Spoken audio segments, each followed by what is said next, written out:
ہوں۔ جی سر، کیا حکم ہے؟ تو میں الحمدللہ شکر اللہ کا۔ تو وہ میں نے نا امام سجاد کی ایک حدیث ہے تو اس کے متعلق پوچھنا تھا۔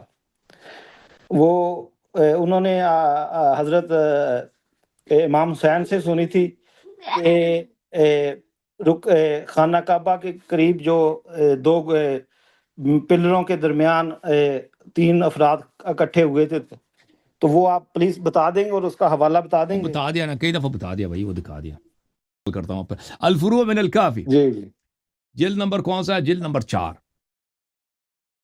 یہ حدیث ہے میرے محترم ناظرین، مولا حضرت آقا سید بہترین، ماشاء اللہ ماشاء اللہ، کیا نام ہے، کیا بات ہے، میرے آقا امام محمد باقر علوم الرحمن، ہمارے 5ویں امام، ہمارے سید، ہمارے آقا، جنت کے سردار، دین کے بادشاہ۔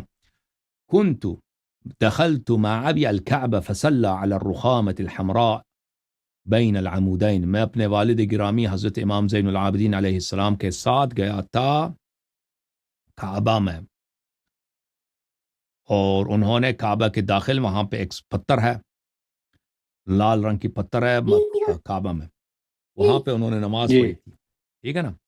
فقال في هذا الموضع تعاقد القوم إن مات رسول الله صلى الله عليه وآله أو قتل ألا يرد هذا الأمر في أحد من أهل بيته أبدا۔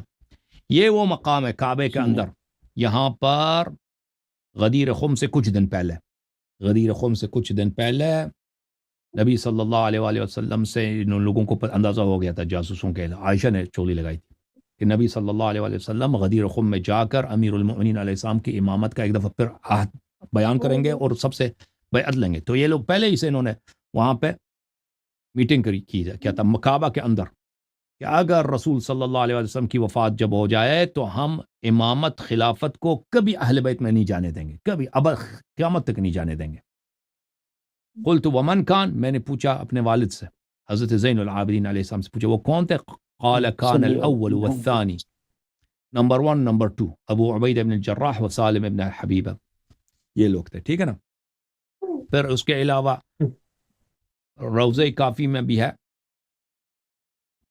یہ آیت قرآن میں، بلے ما یکون من نجوى 3 الا هو رابعهم ولا 5 الا هو سادسهم، جب منافق آپس میں بات کرتا ہے نا، 3 اگر ہوں تو اللہ چوتھا اللہ ہے، 5 اگر گفتگو کر رہے ہیں تو چھٹا اللہ ہے۔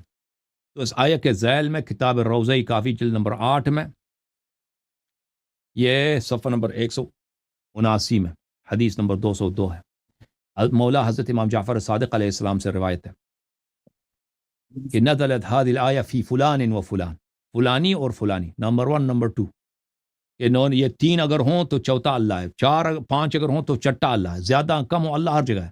یہ ان کے متعلق ہوا تھا کہ آپس میں یہ سازشیں کر رہے تھے نا۔ وعبید الجراح وعبد الرحمن بن عوف وسالم مولا حذیفہ والمغیرہ بن شعبہ حیث كتبوا الكتاب بینہم وتعاہدوا وتوافقوا، انہوں نے اپنے درمیان کعبہ کے اندر داخل ہو کے اپنے کانٹریکٹ لکھا تھا ان لوگوں نے،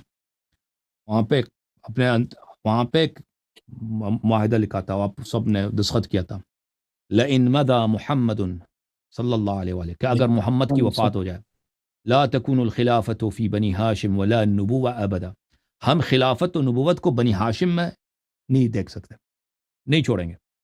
تو پھر جب انہوں نے یہ کہا تھا تو اللہ نے یہ آیہ نازل کیا تھا، اور اللہ نے یہ بھی اسی وقت آیہ نازل کیا تھا، انما النجوى من الشیطان، یہ جو ہے یہ شیطان تھے کہ آپس میں انہوں نے سرگوشی کی، اور آپس میں کیا کیا تھا، آپس میں ان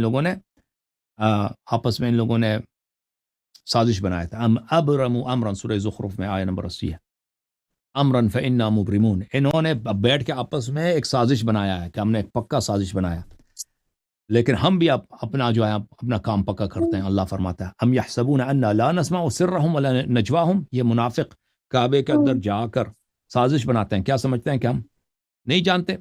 بلا ورسلنا لدیہم یکتبون، نہیں، ہمارے وہاں پہ فرشتے ہیں، سب انہوں نے دیکھا اور لکھ دیا اور رپورٹ دی۔ چلیں بھائی، تھینک یو سر، اللہ کو جزائے خیر۔